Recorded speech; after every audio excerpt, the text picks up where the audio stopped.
अयोध्येमध्ये असणाऱ्या राम मंदिराचा लोकार्पण सोहळ्यासाठी उत्सुकता लागली आहे प्रत्येकाला। कधी ह्या मंदिराचा प्राण प्रतिष्ठा करून लोकार्पण सोहळा पार पडतो यासाठी आता ठाण्यामध्ये देखील राम भक्तांनी या ठिकाणी रांगोळी साकारलेली आहे। रांगोळी या ठिकाणी बघू शकतो विविध प्रकारच्या रांगोळ्या आहेत। राम जन्मापासून ते युद्धापर्यंत अशा प्रत्येक रांगोळ्या या ठाण्यातील गावदेवी मैदान या ठिकाणी साकारण्यात आलेल्या आहे। मोठ्या प्रमाणात ह्या रांगोळ्या साकारण्यात आल्या 3Dच्या मार्फत ह्या रांगोळ्या दाखवण्यात आलेल्या आहे। पाहू शकतो या सर्व कलाकार जी मंडळी आहेत यांनी ह्या रांगोळ्या साकारलेल्या आहेत आणि याच ठिकाणी जी रामाची सुरुवात जी झालेली आहे राम जन्मापासून ते रामच्या अनेक वनवासपासून प्रत्येक ह्या रांगोळीमध्ये चित्रीकरण करण्यात आलेलं आहे। त्यामुळे नक्कीच हे या रांगोळ्या सर्वांचं लक्ष वेधत आहे आणि याचं उद्घाटन आज उपमुख्यमंत्री देवेंद्र फडणवीस यांच्या हस्ते करण्यात आलेलं आहे। आपण थेट त्यांच्याशी जाणून घेऊ। सर, काय सांगाल, कशा प्रकारच्या कलाकारांनी या ठिकाणी रांगोळ्या साकारलेल्या आहेत आणि सर्वांचं लक्ष या ठिकाणी वेधत आहे? या रांगोळ्या साकारलेत आपले प्रतिभावंत सगळे कलाकार रंगवल्लीचे आणि रामायण महोत्सवामध्ये हा एक छान प्रदर्शनीचा प्रवास या ठिकाणी मांडलेला आहे। रामजन्मापासून ते पूर्ण रामराज्याभिषेकापर्यंत असं रांगोळीच्या रांगोळीमध्ये चित्रण करून या ठिकाणी सगळ्यांना बघण्यासाठी व्यवस्था केलेली आहे।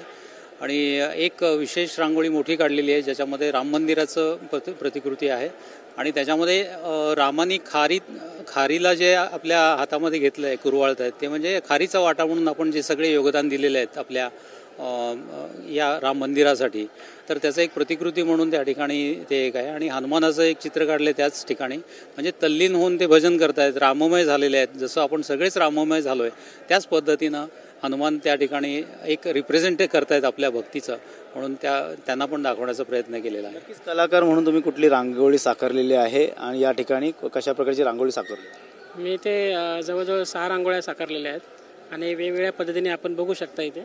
जसं की आता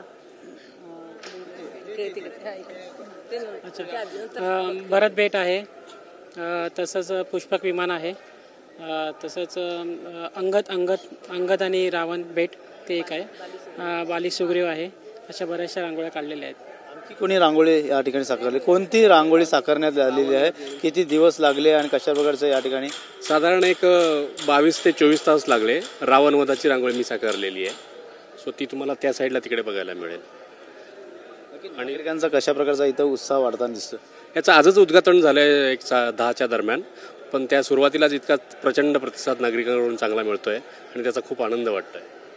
नक्कीच या ठिकाणी पाहू शकतो रांगोळ्या वेगवेगळ्या स्वरूपात रामायणाच्या आणि अनेक प्रवास या ठिकाणी दाखवण्यात आलेला आहे। त्यामुळे नक्कीच या ठिकाणी उत्सुकता वाढलेली आहे। एकीकडे राम मंदिर कधी खुलवणार, लोकार्पण सोहळा कधी होणार, त्यासाठी ठाण्यात देखील उत्साहाच्या वातावरणात या ठिकाणी रांगोळ्या काढण्यात आल्या। त्यामुळे नक्कीच या ठिकाणी नागरिक जे आहेत ते या रांगोळ्या पाहण्यासाठी दुरून देखील येताना दिसत आहे। कॅमेरामन गणेश रहाटेसह गणेश सुरा, TV9 मराठी, ठाणे।